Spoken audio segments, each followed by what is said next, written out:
গ্রামোফোনের record শুনে স্বরলিপি রচনায় যিনি জাতীয় কবি কাজী নজরুলের সৃষ্টিকর্মগুলোকে বিকৃতির হাত থেকে রক্ষার চেষ্টায় আজীবন কাজ করে গেছেন তিনি সুধীন দাস। ওরা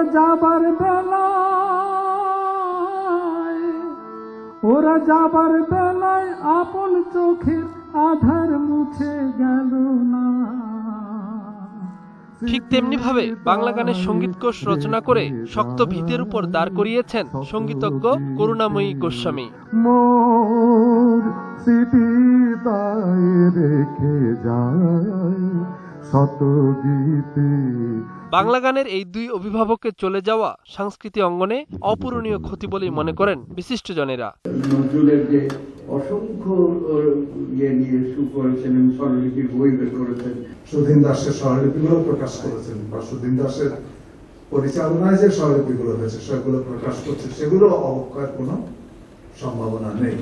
নতুন প্রজন্মের শিল্পীদের শুদ্ধভাবে নজরুল রবীন্দ্র চর্চায় এই দুই সুর সাধকের সৃষ্টিকর্মের সহায়তা নেওয়ার বিকল্প নেই বলে মত বক্তাদের।